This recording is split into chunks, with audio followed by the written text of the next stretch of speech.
So class आज हम पढ़ेंगे chapter number 1 that is nature and significance of management.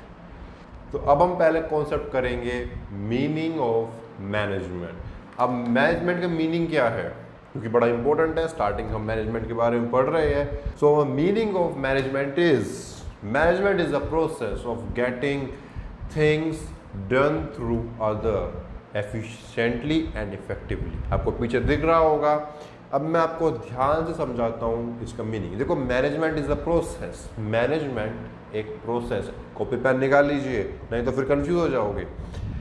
Management एक प्रोसेस है जिसमें हम अपने काम को करते हैं। So management is the process of getting things done through. Management एक प्रोसेस है जिसमें हम अपने काम को करते हैं। कैसे करते हैं? By effectively and efficiently. अब कुछ बच्चे मेरे से पूछेंगे कि सर एफिशिएंटली और इफेक्टिवली का डिफरेंस क्या है। हाँ, ये बड़ा इंपॉर्टेंट है।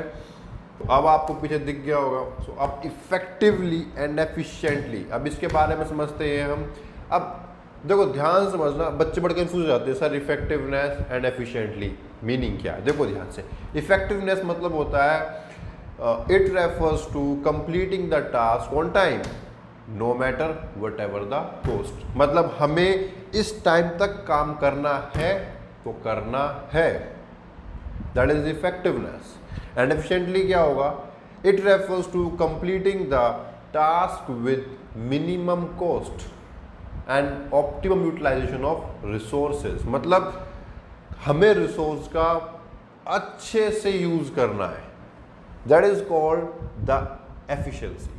दोनों में बड़ा डिफरेंस है। इफेक्टिवनेस मतलब भाई मुझे नहीं पता, मेरा काम इस टाइम पे हो जाना चाहिए, that is effectiveness. And efficiency, काम को एफिशिएंट तरीके से करो, कम से कम कॉस्ट आए, that is called efficiency.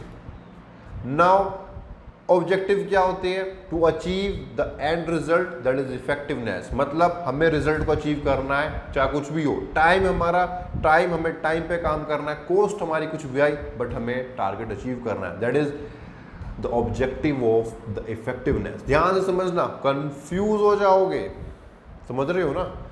Now efficiency का ऑब्जेक्टिव क्या करते हैं? To conduct the cost benefit. हमें सस्ते से सस्ता अपने प्रोडक्ट का बेस्ट से बेस्ट यूटिलाइजेशन करना है, that is called the efficiency. अब सबसे इंपॉर्टेंट चीज क्या होता है? सीबीएसई या जो भी हमारे पेपर, जैसे अगर आप हरियाणा बोर्ड में हो, अब क्या है कि मीनिंग्स तो हर कोई कर लेता है, मीनिंग्स रट लेते हो आप, बट बिजनेस में ऐसा नहीं है। अब क्या होता है, क्वेश्चन क्या पूछता है कि doing the right task and doing in task in right वे किस किस के पार्ट है? ये इफेक्टिवनेस का या एफिशिएंसी का है? हो गए कंफ्यूज? अब देखो ध्यान से, इफेक्टिवनेस मतलब होता है हमें टाइम पे काम करना है, तो मतलब डूइंग द राइट टास्क, हमें अपना टास्क अचीव करना है, हमें अपना टास्क अचीव करना है, डूइंग द राइट टास्क, हमें टास्क को करना है, दैट्स इट। टाइम पे हमें काम करना है, हमें टास्क को करना है, चाहे हमारी कॉस्ट कितनी भी आए, दैट इज कॉल्ड इफेक्टिवनेस। अब एफिशिएंसी मतलब doing the task in right way. समझे? Doing the task in right way, इसका मतलब जो हमारा टास्क है उसको हमें सही तरीके से करना है। देखो, वर्ड में बड़ा कंफ्यूज हो जाओगे ऐसे, doing the right task, doing the task in right way. Doing the task in right way, task को हमें सही तरीके से करना है, मतलब हमें एफिशिएंटली करना है, कॉस्ट कम से कम आए। समझ गए? तो ये होता है मेन हमारा इफेक्टिवनेस। मैं दोबारा से आपको मैनेजमेंट का मीनिंग कराता हूं। देखो, इसके अंदर सब चीज आ जाएगी। तो management is the process of getting things done through others by effectiveness and efficiency. तो आपको मीनिंग भी पता लग गया और दोनों के बारे में डिफरेंस भी पता लग गया। सो अब आपको एफिशिएंसी और इफेक्टिवनेस के बारे में पता लग गया होगा। बट अब हम आते हैं केस स्टडी, क्योंकि अब केस स्टडी, अब हमने अभी भी समझा है कि इफेक्टिवनेस और एफिशिएंसी क्या होता है, तो अब हम उस केस स्टडी के बारे में आएंगे। अब केस स्टडी में आपसे क्वेश्चन क्या पूछ सकते हैं? जैसे केस स्टडीज में क्वेश्चन किस तरह से पूछे जाएंगे कि सपोज आपको कोई टारगेट अचीव करना है, अपने 2000 यूनिट्स आपको बनानी पड़ेगी, नहीं तो आपका कॉन्ट्रैक्ट हटा दिया जाएगा। तो अब आप क्या काम करोगे, अब आप अपने टारगेट को अचीव करना है विद एक आपको टाइम दे दिया है, तो अब आप यूज़ करोगे इफेक्टिवनेस, क्योंकि आपको अपना टास्क अचीव करना है, दैट इज इफेक्टिवनेस। अब एफिशिएंसी क्या होती है, अब एफिशिएंसी को ध्यान समझना। अब एफिशिएंसी का क्वेश्चन किस हिसाब से आ सकता है आपके पास, एफिशिएंसी का क्वेश्चन इस तरीके से आएगा कि राम है वो 100 यूनिट्स बना रहा है और एक श्याम है वो 90 यूनिट्स बना रहा है। अब जो राम है वो 100 यूनिट्स बना रहा है जिसकी कॉस्ट आ रही है 200 रुपीज़, और श्याम उससे 10 यूनिट कम बना रहा है और जिसकी कॉस्ट आ रही है 190 रुपीज़। तो श्याम जो है वो क्या कर रहा है, वो अपने प्रोडक्ट को अच्छे से एफिशिएंसी से यूज़ कर रहा है, तो उसकी कॉस्ट कम आ रही है।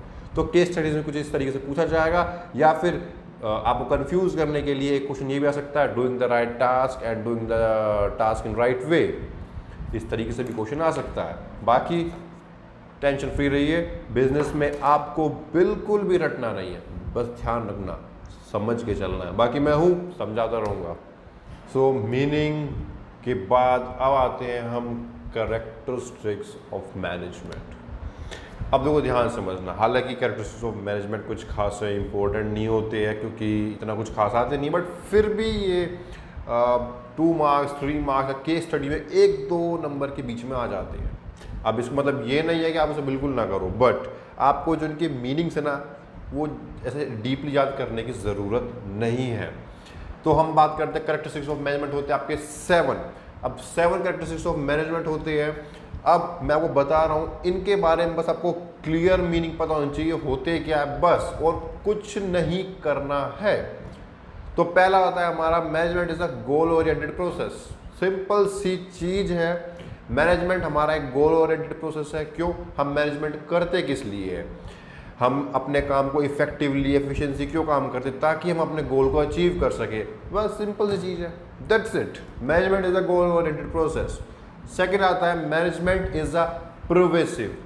प्रोवेसिव मतलब क्या होता है, हर जगह। अब देखो, चाहे छोटा आदमी हो, चाहे बड़ा बिजनेसमैन हो, चाहे उससे बड़ा बिजनेसमैन हो, चाहे कोई भी हो, क्या सब में मैनेजमेंट होता है? जी हाँ, सब में मैनेजमेंट होता है, बिल्कुल।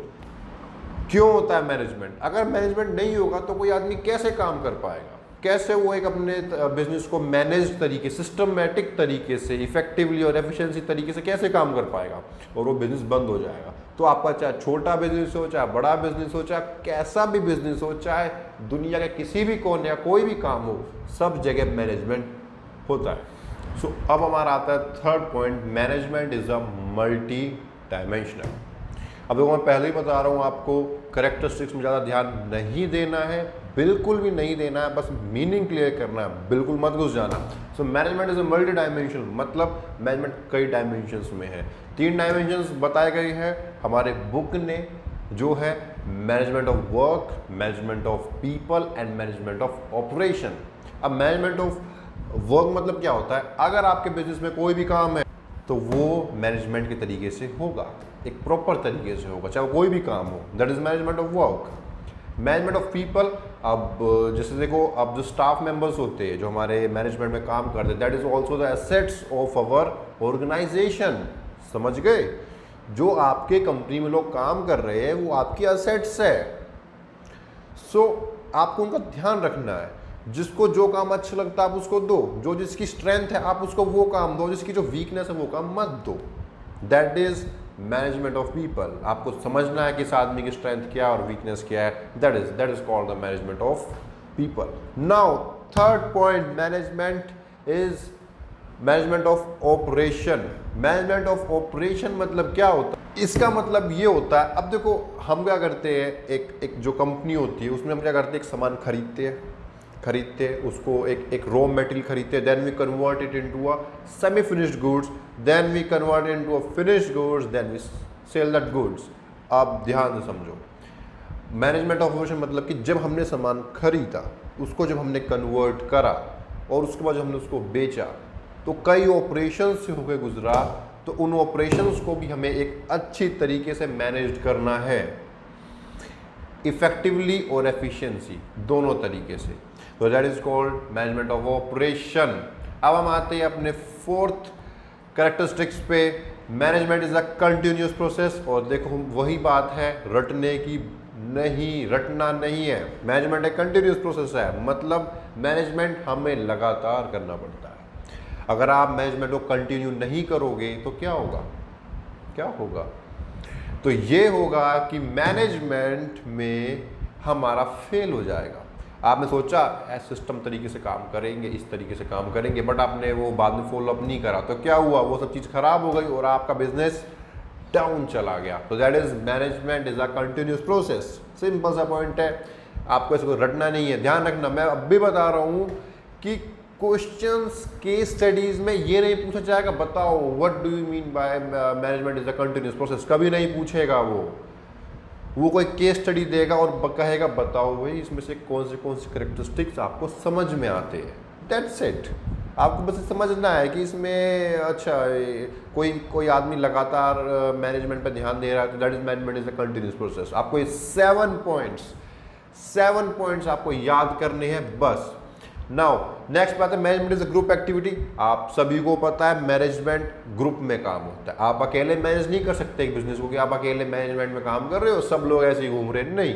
आपको सबको एक चेन में बांध के, एक टीम बना के, एक प्रॉपर मैनेज तरीके से काम करना होता है। अगर आप अकेले अकेले लग रहे हो तो कुछ नहीं होगा, आप बेवकूफ़ हो। समझ में आया? अब आप ये मत कंफ्यूज हो जाना कि ये प्रिंसिपल्स आ चुके हैं, प्रिंसिपल्स नहीं है, क्योंकि एक हमारे प्रिंसिपल में भी आता है management is a group activity, तो उसे भूल जाइए। सो अब हम सेकंड लास्ट पे आते हैं, management is a dynamic function. अब देखो डायनामिक फंक्शन मतलब मैनेजमेंट एक डायनामिक है, मतलब अगर इन्वायरमेंट में हमें थोड़ा सा चेंजमेंट लगेगा तो हम मैनेजमेंट को चेंज भी कर सकते हैं। समझो ध्यान से, समझो एक बार ध्यान से, management is a dynamic function. अगर हमारे इन्वायरमेंट में कहीं कुछ चेंजेस आते हैं, कोई टेक्नोलॉजिकल, कोई सोशल, कुछ भी अगर हमें फ़र्क लगता है और वो हमारे बिजनेस पे अफेक्ट कर रहे हो, तो हम मैनेजमेंट को थोड़ा फ्लेक्सिबल तरीके से चेंज भी कर सकते हैं। समझे? Now last characteristics is intangible. अब देखो, कभी क्या आपने मैनेजमेंट को देखा है? क्या कभी देखा है मैनेजमेंट को? नहीं। आप किसी हॉस्पिटल में गए, क्या आपने कभी वहाँ मैनेजमेंट को देखा है कि हाँ जी आप मैनेजमेंट हो? नहीं देखा ना, बट आपने महसूस करा है कि हाँ यहाँ कुछ प्रॉपर मैनेज तरीके से काम हो रहा है। तो जिसको आप देख नहीं सकते, that is intangible. So management is a intangible, हम उसको महसूस कर सकते हैं। जैसे लोग आपस में कोऑर्डिनेट करते हैं, कौन किसको क्या बताएगा, कौन सुपीरियर है, कौन सुपरवाइजर है, किसको किसको क्या बताना, ये सब क्या है, एक अपने आप एक मैनेज तरीके से काम हो रहा है। तो हम मैनेजमेंट को देख नहीं सकते बट हम महसूस कर सकते हैं। So management is a intangible.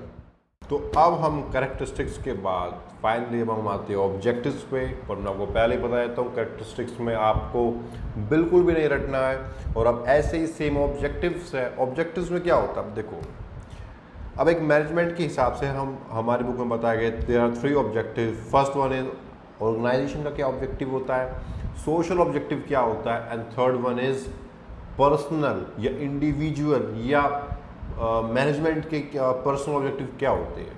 तो पहले हम स्टार्ट करते हैं ऑर्गेनाइजेशनल ऑब्जेक्टिव। सो ऑर्गेनाइजेशनल ऑब्जेक्टिव क्या होता है? अब एक ऑर्गेनाइजेशन क्या चाहती है?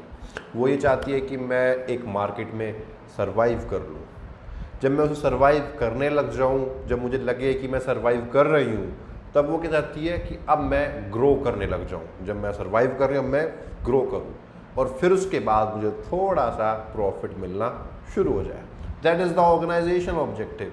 अब सोशल ऑब्जेक्टिव क्या कहता है? जो सेकंड वन है हमारा सोशल ऑब्जेक्टिव, एक समाज के लिए क्या चाहते हैं कि भाई आप एक अच्छा प्रोडक्ट बनाओ, सस्ता बनाओ और इस तरीके से प्रोडक्ट बने आपका कि वो सोसाइटी में हेल्प करे, ना कि सोसाइटी को ख़राब करे, या कोई ऐसा प्रोडक्ट ना बनाओ जो लोगों को बीमार करे, मतलब वो उनका हेल्प करे। सरकार को टाइम से आप टैक्स दीजिए और NGOs में कुछ पैसे दीजिए, ट्रेनिंग अच्छे दीजिए। That is the social objective. और थर्ड आता है हमारा पर्सनल ऑब्जेक्टिव, इंडिविजुअल ऑब्जेक्टिव। अब एक एम्प्लॉय क्या चाहता है? एक एम्प्लॉय चाहता है कि मुझे एक एक ऐसी जगह में नौकरी करूं जहां मुझे टाइम से पैसे मिल जाए, मेरी जॉब सिक्योर रहे, टाइम के अनुसार मेरे को इंक्रीमेंट मिलता रहे, हमें टाइम से ट्रेनिंग मिलती रहे, डेवलपमेंट होता रहे, हमें हेल्थ सपोर्ट मिले, सेफ्टी ऑफ एम्प्लॉयज़ हो। तो ये सब चीज़ आती है आपकी पर्सनल ऑब्जेक्टिव। सो अब हम आते हैं इम्पोर्टेंस ऑफ मैनेजमेंट पे। अब देखो ध्यान समझना, जैसे हमने करेक्टरिस्टिक्स पढ़ी थी ऐसे इम्पोर्टेंस है, रटना नहीं है, बस समझना है। और अब एक बेस्ट बात बताऊं तो कुछ करेक्टरिस्टिक्स और इम्पोर्टेंस सेम है, तो आपको कम याद करना पड़ेगा। तो importance of management, there are 5 importance of management. पहला इम्पोर्टेंस मैनेजमेंट होता है management helps in achieving group goal. अब कैरेक्टरिस्टिक्स में क्या था, management help to achieve the goal. Same management help करता है हमें हमारे गोल को अचीव करने के लिए, क्योंकि अगर हम एक तरीके से काम करते हैं, इफेक्टिवली और एफिशिएंसी तरीके से हम काम करते हैं, एक ग्रुप, हम सब ग्रुप में मिलकर काम करते हैं, तो हमारा गोल अचीव होता है। That is called management is achieving a group goal. Second point, management increasing efficiency. अब एफिशिएंसी मैं आपको बता ही चुका हूँ कि हमें मिनिमम कॉस्ट में ज़्यादा से ज़्यादा प्रोडक्ट बनाना है, तो मैनेजमेंट हमारी एफिशिएंसी बढ़ाता है। जब हम एक मैनेजमेंट में इफेक्टिवनेस और एफिशिएंसी दोनों तरीके से काम करेंगे और प्रोडक्ट का बेस्ट से बेस्ट तरीके से हम यूटिलाइजेशन करेंगे, तो हमारा प्रोडक्ट या हमारा मैनेजमेंट एफिशिएंसी तो बढ़ाएगा ही, क्योंकि हम एक अच्छे तरीके से काम कर रहे हैं, हम वेस्टेज कम से कम कर रहे हैं। समझ में आया? Third point, management is achieving in personal objective. अब देखो ध्यान समझना, मैं अगर एक कंपनी में काम कर रहा हूँ, ध्यान समझना, मैं क्या चाहूँगा, मुझे सैलरी अच्छी मिले, मुझे बोनस मिले, ठीक है, ज़्यादा से ज़्यादा पैसे मिले, मतलब I want to earn money. अब मैनेजमेंट क्या कहेगा, ठीक है भाई, आपको पैसे हम दे देंगे, आप क्या करो, आप हमारे प्रोडक्ट को ज़्यादा से ज़्यादा बनवाओ और ज़्यादा से ज़्यादा सेल करो। आप सेल करोगे, हम आपको पैसे देंगे। दैट मीन्स यहाँ एक तीर से दो निशाने, मतलब कंपनी ने क्या कहा, आप ज़्यादा सामान बनाओ, हमारा सामान बिक भी जाएगा और आपको पैसे भी मिल जाएंगे। तो इससे उसका पर्सनल ऑब्जेक्टिव फुलफिल हो गया। अब आदमी मेहनत से काम करेगा। अब जो लास्ट पॉइंट आता है, management helps in developing in society. अब देखो सिंपल सी चीज़ें, अभी हमने लास्ट जो ऑब्जेक्टिव पढ़ा था, क्या पढ़ा था, सोशल ऑब्जेक्टिव। मतलब हम कुछ सोशल ऑब्जेक्टिव्स पूरे करते हैं, जैसे हम टाइम पे सैलरी देते हैं, हम जीडीपी जो है वो हमारी इंक्रीज होती है, क्योंकि एक बिजनेस चल रहा है, वो देश की जीडीपी बहुत अफेक्ट करता है, उससे देश की जीडीपी बढ़ती है। और दूसरा, हम टाइम पे लोगों को एम्प्लॉयमेंट दे रहे हैं, रोजगार दे रहे हैं, तो ऐसी सोसाइटी को बेनिफिट होता है, और हम प्रोडक्ट भी तो बना रहे हैं, सर्विस भी तो दे रहे हैं लोगों को। तो that means management helps in developing of society. मैं अब भी बता रहा हूँ, रटना नहीं है, बस समझना है। कभी भी क्वेश्चन ये नहीं पूछेगा इम्पोर्टेंस ऑफ मैनेजमेंट को एक्सप्लेन करो, नहीं, कभी नहीं पूछेगा। केस स्टडीज में आएगा। तो जो बच गए टॉपिक्स वो हम नेक्स्ट वीडियो में कवर करेंगे। बाकी पढ़ते रहना और टाइम पे कमेंट बॉक्स पे पूछते रहना क्वेश्चन, अगर कोई डाउट हो तो। Thank you.